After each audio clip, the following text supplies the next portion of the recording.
halo para peserta PPK Prajabatan dimanapun Anda sedang menjalani. Mudah-mudahan Anda semua selalu sehat walafiat dan sejahtera dan bahagia tentunya. Kali ini pada episode kelima saya muncul di suyanto.id channel untuk berbagi pengetahuan dan belajar sepanjang hayat, channel untuk amar ma'ruf media sosial. Dan tentu saat ini saya tidak akan menjawab pertanyaan kalian, tetapi akan ikut sebagai penyambung lidah. Harapan kalian mudah-mudahan dengan channel ini harapan kalian didengarkan oleh pengambil kebijakan.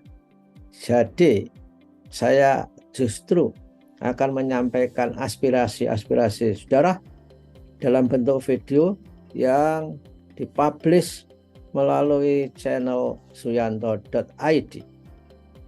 Oleh karena itu, mari tetap memberikan masukan yang positif pada kementerian sehingga program PPK Prajabatan menjadi optimal, efektif untuk meningkatkan kualitas guru dan endingnya meningkatkan kualitas pendidikan nasional kita. Jangan lupa, kalau video ini sampai pada kalian, ini adalah berkat sentuhan tangan kreatif dari editor channel kita, yaitu Mas Heri TW, Heri Teguh Yono. Beliau adalah guru SMP Negeri 2 Karanganyar, Kabupaten Ngawi, Jawa Timur. Dia juga ketua IG Kabupaten Ngawi. Nah, saudara, mari saya lihat dari komen yang inspiratif dari kalian semua, dari para peserta PPK Prajabatan, yang ini perlu saya dengungkan kembali melalui suyanto.id supaya dibaca, didengar, dan akan memperbaiki kebijakan sesuai harapan kalian semua. Yang pertama ini adalah ada harapan yang mengatakan, katanya, semoga pihak kementerian yang mengelola program PPK Prajabatan ini segera dapat merumuskan kebijakan-kebijakan yang diperlukan dan berkoordinasi dengan pihak-pihak terkait. Tidak bisa dipungkiri bahwa banyaknya pertanyaan yang muncul ini merupakan akibat. Jadi belum adanya peraturan atau kebijakan yang jelas. Padahal program PPK Prajabatan ini menyangkut hajat hidup banyak orang. Semoga Allah memudahkan. Luar biasa. Jadi saudara, terima kasih harapan saudara yang begitu jelas. Tentu persoalan koordinasi. Koordinasi itu adalah sebuah kata yang dahsyat dalam kebijakan. Mudah diucapkan, tapi tidak gampang dilakukan. Saya dulu ketika jadi rektor maupun menjadi dirjen Mendikbud selalu mengatakan kepada anak buah saya, ayo koordinasi, koordinasi, koordinasi. Tetapi tidak gampang, harus diperjuangkan. Nah, saudara juga harus memperjuangkan inspirasi untuk koordinasi ini. Tetap menyuarakan di berbagai channel. Mudah-mudahan channel ini bisa menyambung lidah para peserta PPK. Saya dulu bahkan ketika memberi arahan suatu program dengan kepala dinas, ayo koordinasi. Saya sebenarnya kalau koordinasi ada yang jual, saya akan beli sebanyak-banyaknya. Ini menggambarkan betapa sulit koordinasi itu. Bukan berarti tidak bisa. Bisa. Dan tentu saja aspirasi saudara itu juga akan mempengaruhi orang untuk berkoordinasi. Karena secara teoretik, yang namanya kebijakan, itu tidak tuli dan tidak buta. Kebijakan memang harus memiliki feedback loop. Nah, pendapat-pendapat saudara di kolom komen di suyanto.id ini merupakan salah satu feedback loop bagi sebuah kebijakan.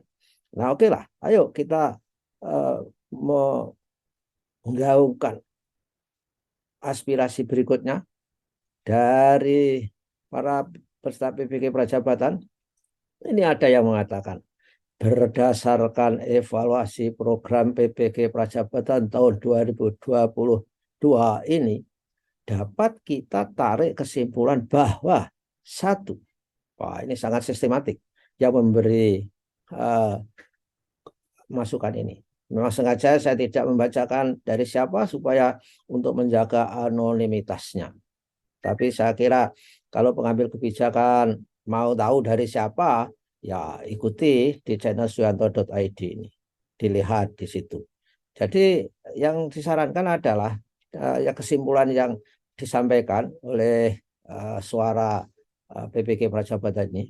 Pertama, hendaknya dibangun koordinasi sebaik mungkin antara pusat, Dijen GTK dengan LPTK agar kebijakan yang diambil artinya kebijakan yang diambil dan kemudian berdampak dan mengenai nasib para peserta PPG ini jadi kita ulangi, koordinasi antara Dijen GTK dengan LPTK agar kebijakan yang diambil terkait penempatan PPL 2 dan pengabdian tidak menimbulkan masalah bagi para peserta PPG Prajabatan. Nah, apalagi menurut saudara ada yang mengatakan bahwa LPTK itu kadang tidak tahu bahwa kebijakan di atas seperti apa sehingga dia menempatkan peserta PPG Prajabatan itu sesuai dengan planning mereka juga.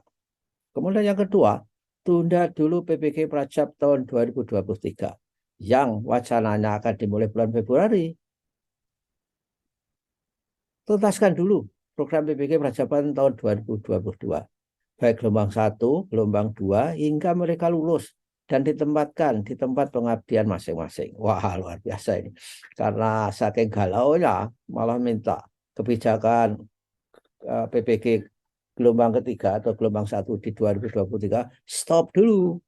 Nah, ini saya kira Anda yang memberi masukan ini baik juga, namun saya kira kalau menunggu gelombang 1, gelombang 2 ditempatkan sampai tuntas, kita akan kekurangan stok guru.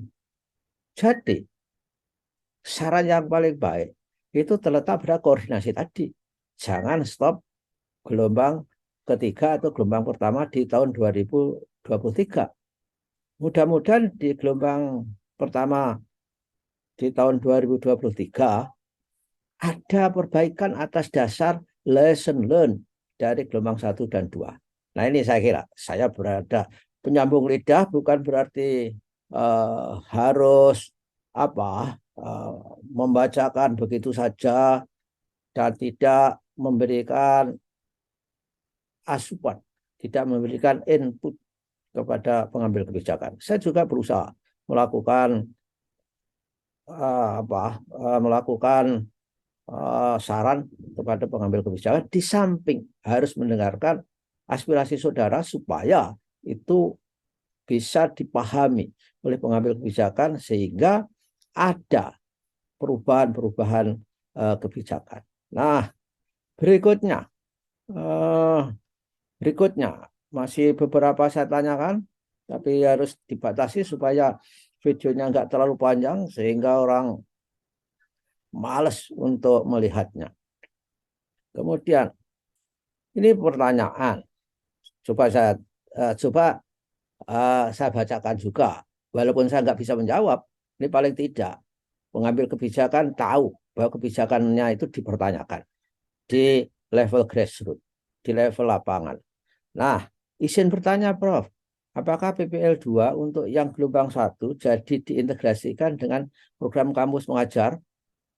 Kami berharap ini ditindaklanjuti karena sangat bisa membantu akomodasi bagi kami juga yang membutuhkan biaya besar untuk tetap tinggal di lokasi LPTK yang masih jauh dari domisili. Nah, ini mungkin yang memberi usulan ini beranggapan bahwa ketika diintegrasikan dengan kampus mengajar, itu bisa mendapatkan keringanan biaya domisili ataukah mungkin bisa mengambil SKS yang eh, di luar universitas mungkin. Nah, tentu saja ini adalah baik untuk didengarkan LPTK. Halo LPTK, LPTK. Come on, ikuti saran para PPK Prajabatan ini, mahasiswa PPK Prajabatan. Mudah-mudahan LPTK juga ikut mengakomodasikan, tidak membuat beban yang lebih berat pada peserta PPK Prajabatan. Nah, ini juga ada lagi, satu lagi ya. Hmm, ini aspirasi dari teman-teman yang ada di PPK Prajabatan saat ini. Ini jelas sekali. Judulnya saran. Wah, ini saran untuk GTK. Maksudnya adalah saran untuk Direktorat Jenderal GTK dan wabil khusus saran untuk Direktorat Pendidikan Profesi Guru. Tentunya begitu. Kalau saya terjemahkan lebih detail supaya sarannya itu alamatnya menjadi jelas. Tolong berikan data-data sekolah yang kekurangan guru pada saat mahasiswa dinyatakan lulus wawancara, agar mahasiswa bisa memilih sendiri setidaknya 3 sekolah tempat pengabdiannya sesuai data yang ada. Nanti kemudian pihak LPTK biar memilih satu di antara 3 pilihan mahasiswa. Tujuannya apa? Tujuannya jika pendidikan dan gurunya sudah merdeka, maka tidak sulit untuk menjalankan kurikulum merdeka. Terima kasih. Oke, merdeka. Nah, kemudian ada lagi saya pilihkan. Ini banyak ya, berbagai pertanyaan. Tapi kalau tidak selesai, ini bisa kita lanjutkan eh, dengan apa episode-episode berikutnya. Kemudian ini ada, Prof mau nanya, kalau sudah penempatan yang 2 tahun terakhir, apakah boleh pindah? Nah, ini saya kira saya tidak bisa menjawab secara pasti, tapi secara logika tentu saja tidak bebas pindah saya kira. Kalaupun pindah itu harus ada skema dari pemerintah, karena semangatnya adalah PPK Prajabatan ini untuk mengisi pensiun. Jadi tidak serta-merta bisa pindah. Apalagi kalau gajinya nanti di-attach dengan DAO, misalkan saja, maka itu sudah milik daerah. Koordinasi antar daerah itu tidak gampang. Oleh karena itu perlu, walaupun bisa mungkin perlu waktu.